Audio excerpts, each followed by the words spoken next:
Hello everybody and welcome to the Bhyve YouTube channel. In this episode I am hoping to show how I set up a production system for hosting VMs in Bhyve. Also in this small series I will be showing how you bring up a Windows Server 2016 as well as some modern Linuxes and maybe something a little bit more unusual such as Plan 9. So yes, this first episode is literally being based on an absolutely clean VirtualBox image that has nothing but Z shell installed on it, just because it looks pretty. And I'm going to step through the different parts of FreeBSD you have to configure for a working ideal Bhyve server. Now, as this is VirtualBox, I won't actually be able to bring Bhyve up, but I will be adding all the files that I change and modify into a Git that I will link in the description, so you know when I get to the actual videos that show when we're configuring the VM, you can see how my file system has been laid out and set up, just so you find it easier to configure. So with that out of the way, let's mosey on in. Now, the first thing that you need to set up is basically your rc.conf. For that you need to be root. I'll just swap over to root, and then you get an ugly prompt in TC shell, which will change for Z shell and get a nice pretty red one. There we go. So we first want to open up rc.conf, like so, and we want to add a section for Bhyve configuration. Now, the first thing to be aware of is Bhyve is not actually in the generic kernel in any version of FreeBSD that I'm aware of. So we're going to need to load some kernel modules dynamically on boot, and we're going to do that with the KLD list function. Now, the ones that I'm going to load are not always going to work on your system, but if they load and they can't find the right CPU options, they'll just be skipped anyway, so it's always handy to just include these. The first one is asni, which speeds up some cryptographic work. I believe that's only on Intel CPUs, but I might be wrong, AMD may do it as well. The next one is core temp, which basically allows extensions, basically extends sysctl to show more detailed temperature information about your processor. And then the last one is VMM. VMM is the actual module that allows Bhyve. I will show you loading that in a moment. But yes, so KLD_list equals asni, core temp, and VMM. The next thing we're going to need is to create a virtual network, basically, where we can connect all our VMs and talk to them from the host. And we'll do that via cloned interfaces, like so. And normally you could use bridge 0 here, but I'm going to use bridge 100 just so it's out of the way of any other bridges that we might have active. And we're going to need to configure that bridge. We've configured bridge 100 to have an IP address that the actual VMs will be able to reach. Now I'm going to use 10.20.30.1/24.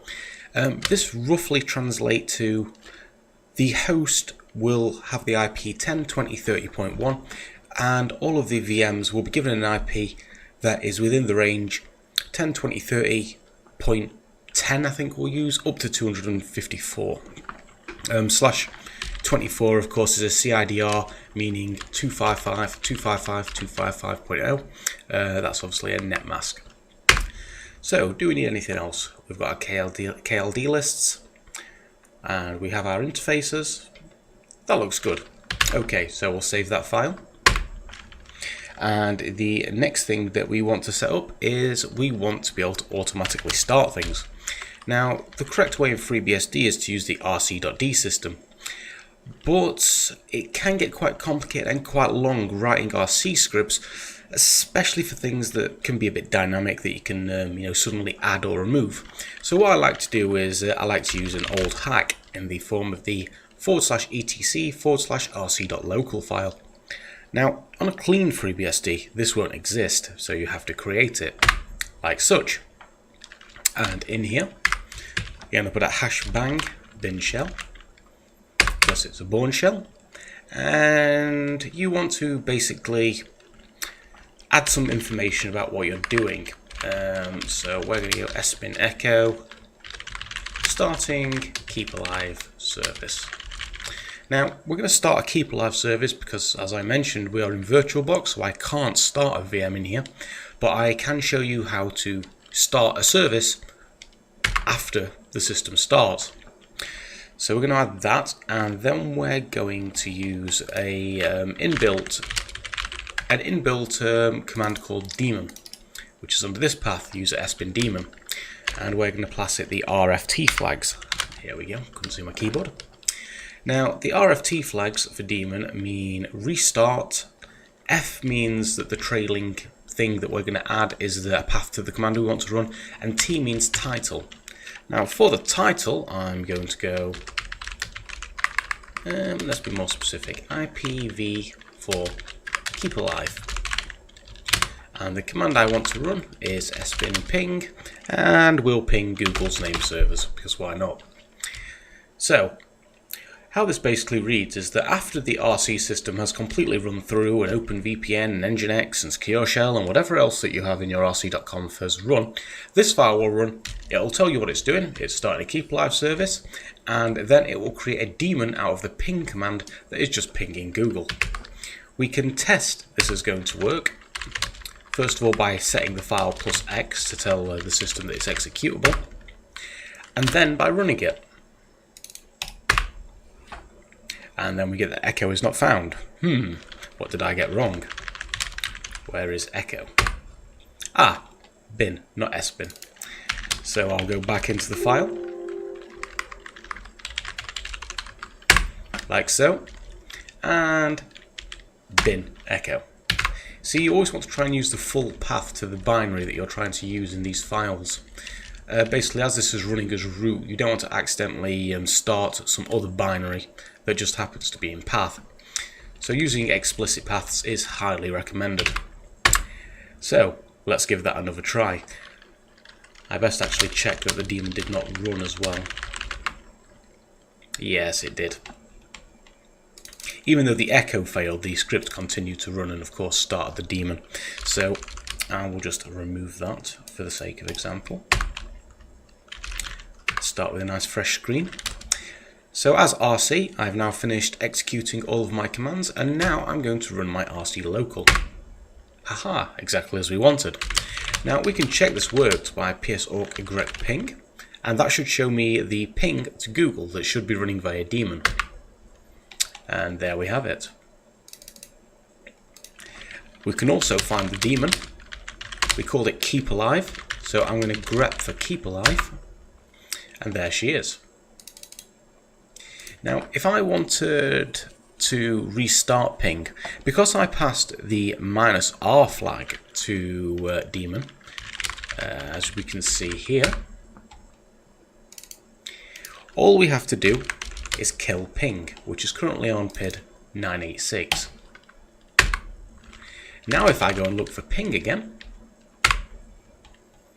1022.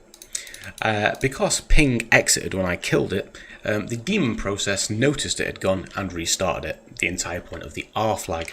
Now if I wanted to stop it completely, all I'd have to do is once again look for my daemon, which is there under PID 985, and kill that PID. Now if I looked for the daemon, nothing there, and I could also look for the ping. Nothing there either. Now, an important note about this, daemon, for normal command line applications like ping, just killing the parent, in this case daemon, will kill the child as well. But that's not always true of more complex applications. For instance, if we was to start Bhyve directly with daemon, killing the daemon would not kill Bhyve. So it's always worth checking when you're using this type of management that your actual processes did exit as you expected. Anyhow, so that is how you start processes off boot without actually making your own rc.d script, even though I suppose that basically is a script. Now, the next thing that we need is we need to check if we can load our modules. Now, I'm going to show you loading VMM, just for the point that it'll be handy to see for, well, it'll be handy to see if your system actually supports it. I mean, this is VirtualBox and this will fail, but I'll see no error message here.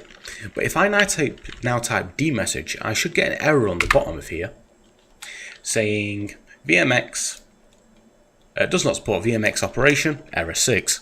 Now, if you happen to have a computer that's too old to support VTX, or it's disabled in BIOS or something like that, you may actually get this error as well. If you do get this error, then you will not be able to run virtual machines on your system, unless of course it is disabled in BIOS, and then obviously you can just re-enable it. It's usually under VTX feature or virtualization functions.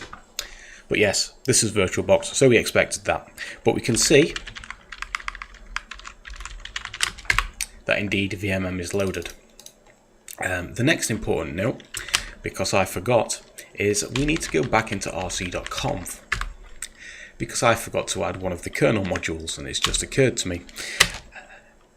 Bhyve, when it creates a network interface, creates a tap adapter on the host. That's the system we see here.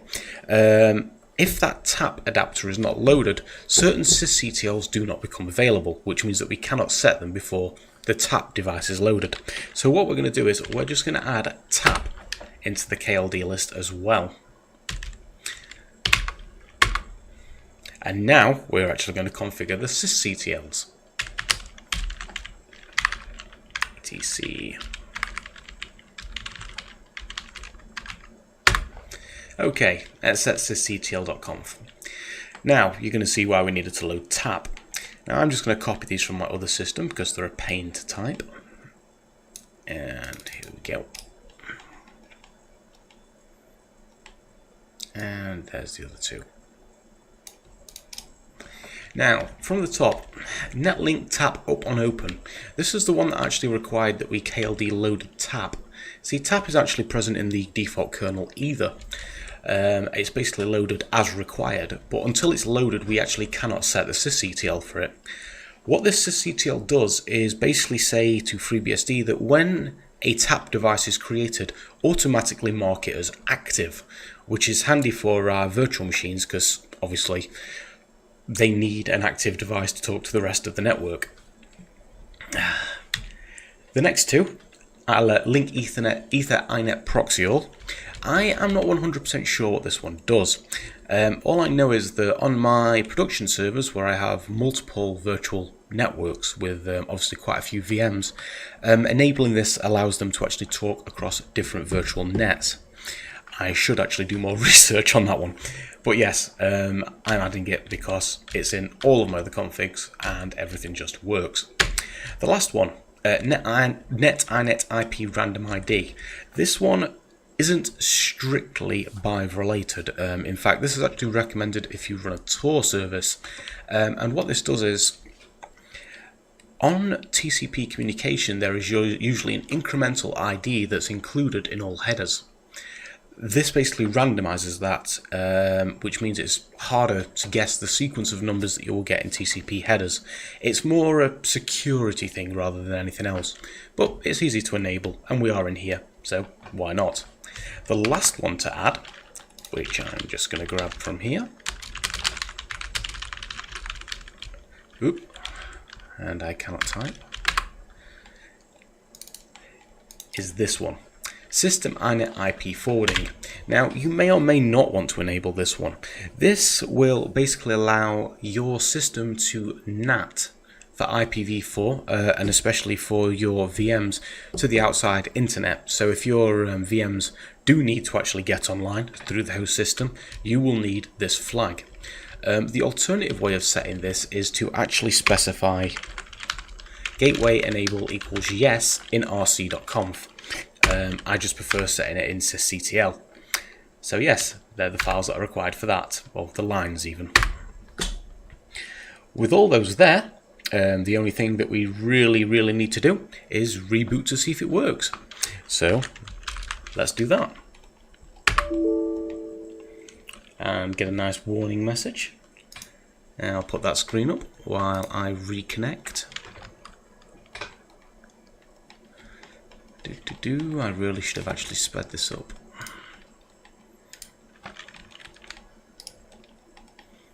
And FreeBSD bootloader. There we go. And where are we? Root mount weight. Come on. Bridge 100 created. Excellent. And there we have it. So let me remove my waiting screen. And we're back in the system. But now we can see if all of our options were kept over reboot. First of all, let's see if our bridge device came up, which was bridge 100. That looks correct to me. We have 10.20.30.1 and the correct broadcast address. Now, did KLD stat and the rest of the modules come up? Not KLD stat, VMM and the rest of the modules come up. We've got if bridge, VMM. Yep, that looks correct. Even though I don't see tap there. Ah, I know why. A small mistake. I don't know if it's better keeping the mistakes in the videos or not. But back in rc.conf, when I loaded these with KLD list and I called this tap, its actual correct name is if tap, because obviously it is a networking component. Another thing I noticed in KLD stat is that we're actually loading bridge as a module as well. So while we have this here, and we want it as neat as possible, we should load them all.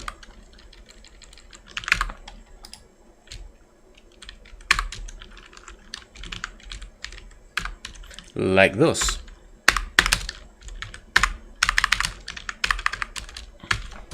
So now our KLD list is ASNI, CoreTemp, VMM, IFTAP, IFBridge, and Bridge STP. Right. Once again, another reboot. Sorry about this, folks. You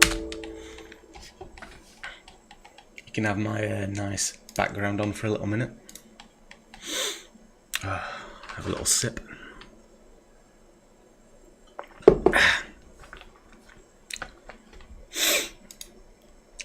And when it comes back up, we now should have our correctly configured bridge and all of our CTLs and KLD modules ready. And then we can continue with our file system layout. Okay, and loaded. Remove the waiting screen. There we go. And we're back in with a fantastic uptime. Now, let's run that check again. Much better. We've got IPTAP, IPBridge, and everything else we expected. So the next thing to do is to check that all of our sysctls was set. So here's a list of our sysctls. So, was the important one IFTAP open set? Yes, it was. And iNet proxy all? Certainly was. I don't think there's much point doing all of these. There obviously was set. And forwarding, yeah, forwarding was set. Right, now the final step. We swap to root. Oh, and I forgot to check if our ping is running. There it is. And we called it keep alive. And there she is. So we know that our startup script's working as well, which is quite important. Now, I always lay out my jails, Vimagers, Bhyves, all in the same sort of structure, and I always use ZFS because there's no reason not to nowadays. If you've got enough RAM for a VM, you've got enough RAM to run ZFS. So, looking at the layout we have here, you'll see that I've created venv. Now, I'm actually going to recreate that structure just so you can see how it all goes together and how it's done. Yes, that's right, paste after I type.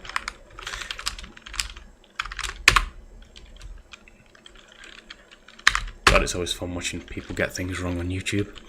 Yes, anyhow, there we go, it's now missing. So what I'm going to do is I'm going to create zroot venv and I'm also going to create zroot venv init disks media and jails.